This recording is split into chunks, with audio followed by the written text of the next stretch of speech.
life is hard. You're going to have to work hard no matter what you do. You're going to have to work hard just to survive. So why set the bar at survival? Why not set the bar to where you're happy putting in all this effort?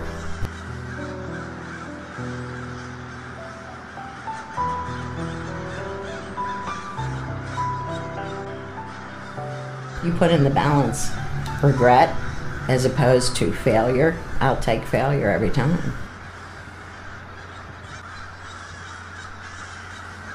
I learned at a very young age to think in terms of scenes, to tell stories in terms of how scenes were set up in movies. So I always was enamored with it, and I was always in awe of the process, and thought it would be a wonderful thing to do, but I myself never thought that I was capable of doing it.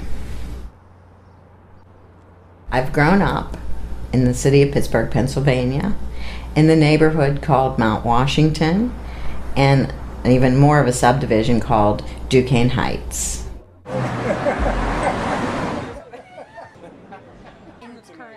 I was very much a part of a larger social network. My family was extended, my friendships were extended all through the parish. My first memory of films is as a small child. I used to wake up in the middle of the night when everybody else was sound asleep and go and turn on the TV and sit in my little red Naugahyde rocking chair and watch old movies. And as a teenager, they had Women's Day, which was $1 to see a movie. So by the time we were teenagers and we had public transportation to the downtown area, all the girls would get together for Women's Day, and we never missed a first-run movie. So movies have always been a large part of my life.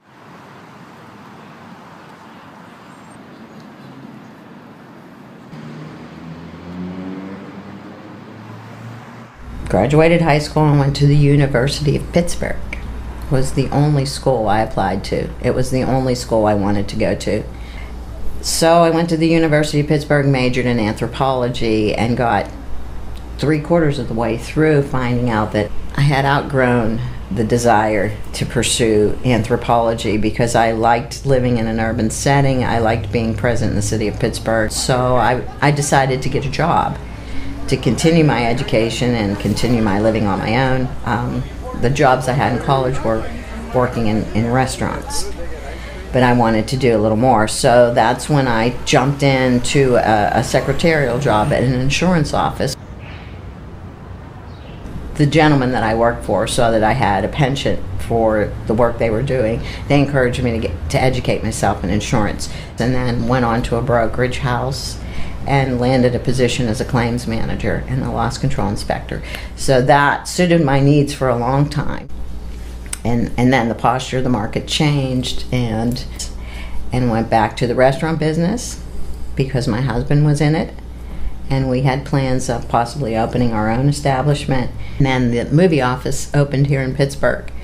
And I was fortunate enough to run into a few people who had access to the larger movie sets. So I worked as a production assistant and even a stand-in on some major pictures. And when I got to see the behind the scenes, it didn't take away the magic, it made it even more intense. So I became more enamored with film. It was then that I started to get the itch. I pursued looking into what filmmaking was about, but still hedged at even going into it. Enrolling in Pittsburgh Filmmakers was difficult for me at first because I always wanted someone to do it with me. I really didn't have the confidence, the self-esteem, or belief in any of my own dreams enough to do it on my own. So I wanted someone to share it with. I hit 50 and had a classic midlife crisis, do or die, and I had to put in the balance what I could live with. I realized that my husband and I were not going to own a restaurant, even though I had business plans put together. We had gone for financing, we had floor plans, everything. This was my husband's dream. It's something that I was good at also. I thought it would happen, but it wasn't going to happen. And I realized I was never going to have children. I was past that age. So it was a hard time. It was a dark time. Sometimes when you dig down deep, you go into the wilderness. I was there. I had nothing to lose anymore. So I I figured that if I had nothing to lose, why not just give a call, take the credit card out, and take the first class. So that's what I did. Checked out the classes, found out what it was I needed to take for my first step, and jumped in. When I started at Pittsburgh Filmmakers, I was not adept at technology, so I had rudimentary skills for computers. Software eluded me. What it came down to is this was all on me. Okay, these were all my demons that I had to battle. There was a lot of doubt there, but that's where I found people supporting me. That's who I found out who my real friends are, and there were people who understood and helped me through it. And I was digging that camera. Yeah, So yeah, it was hard. It still is hard, but it's not near as hard. An ultimate goal here is to become a filmmaker. I want to become proficient at the craft of filmmaking, and I would like to translate to people some of the things that I get to see that they don't.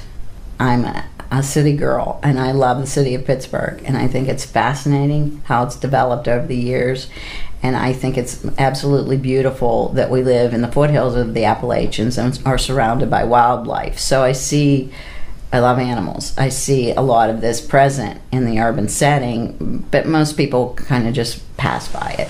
So that's something that I would like to get through to the public. That is an ultimate goal. I've also done an internship at the newspaper, and I really enjoyed going out and shooting features or little pieces, coming back, editing, and then turning that right over in the day's time. That's the ultimate to me, is being able to use your craft on a daily basis.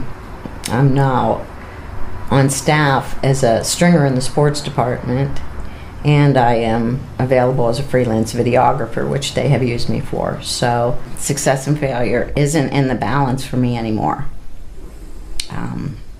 Triumph, disaster, they're two sides of the same coin.